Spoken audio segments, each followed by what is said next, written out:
This raw elemental sound is created by a magnet attracting a needle against a metal wire.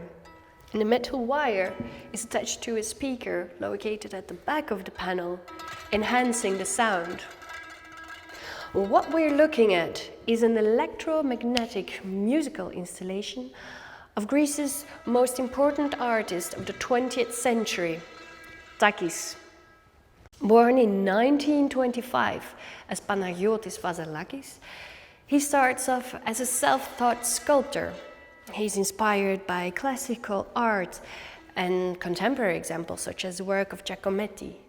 But by 1959, he gets inspired by electromagnetism, describing it as something infinite, not belonging to the world alone.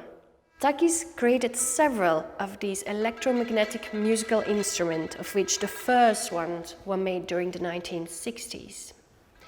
And this particular piece was created in 1977 for the Takis exhibition, Takis Editions, in Brussels in the new Smith's Gallery.